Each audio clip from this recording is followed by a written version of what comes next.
Have you ever been somewhere and you just need to point at something? You know, like, hey, what is that? Or who is this person over here? It's such a basic part of communication, right? Well, today we're going to break down exactly how you do that in Hindi. Ready? Let's get into it. So yeah, that's the big question for today. How do you actually point at stuff in Hindi? This is like a super fundamental skill you're going to use all the time, whether you're talking about people, objects, whatever. So let's start with the absolute basics.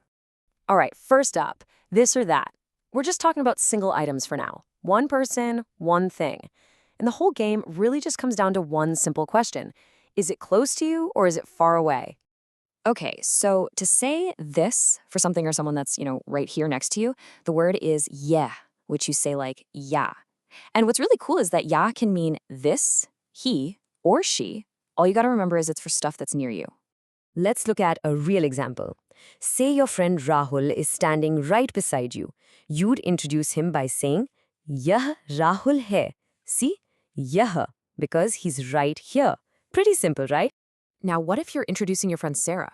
Well, it's exactly the same. Ye Sara hai. And this is awesome. Notice how the word ya doesn't change? It's totally gender neutral. It works for Rahul, it works for Sarah. That makes things way easier. Okay, so that's for things up close. But what if the person isn't right here?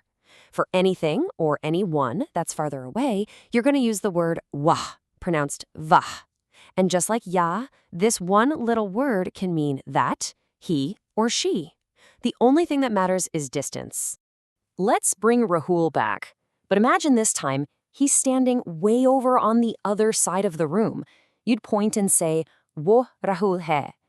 Did you catch that switch? He's far away, so we flipped from ya to va. So let's just boil it down, because this is the core of it all.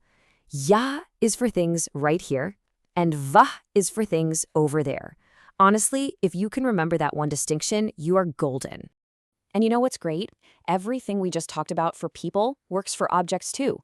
No new rules, no exceptions. It's exactly the same. So now that we've got single items down, let's level up and talk about plurals. All right, we have totally mastered the singular. But what happens when you're pointing at, say, a bunch of friends or a whole pile of books? We've got to switch from this and that to these and those. Okay, check this out. It follows a really nice, clean pattern. For things that are nearby, the singular ya becomes the plural ye, which sounds like ye. And for things far away, the singular va becomes a plural ve, pronounced ve. See that? Super logical. Let's see it in action, because that's where it really clicks. Imagine you have a stack of books right here. You'd say, ye kitabein hain. What about some pens across the table? That's ve kolme hain. Near is ye, far is ve. It just works. Okay, you're doing great. We've got the pointing words down pat. But there is one final crucial piece of the puzzle. It's the secret sauce that's going to make you sound really good. And it's all about the tiny little word at the very end of the sentence. So, what is this big secret? How does that final word, the verb, change?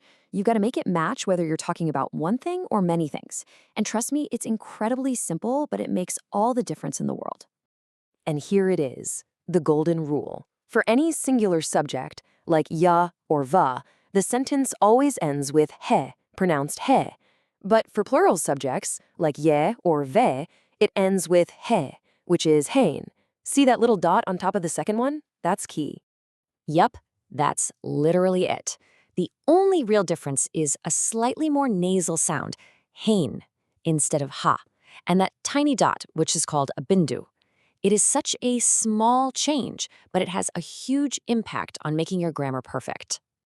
All right, we have all the pieces now. We know near versus far, we know singular versus plural, and we know that crucial verb at the end.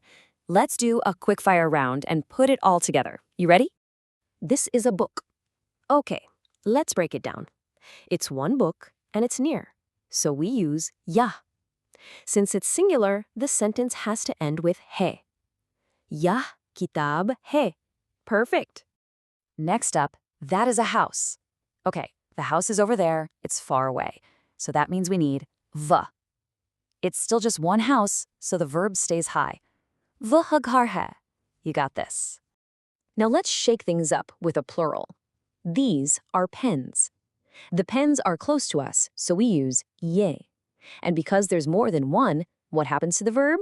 Bam! It changes to hain with the dot. Ye kalame hain. And for our final combo, those are books. The books are far away, so that's ve. And again, it's plural, so the verb has gotta be hain. Ve kitabe hain. And just like that, you've nailed all 4 combinations. So if you remember just one thing from all of this, let it be this right here. This is the absolute key. Singular subjects use he, hai. Plural subjects use hen, hain. That's the heart of it. Okay, now it's your turn. I'm serious. Do it right now.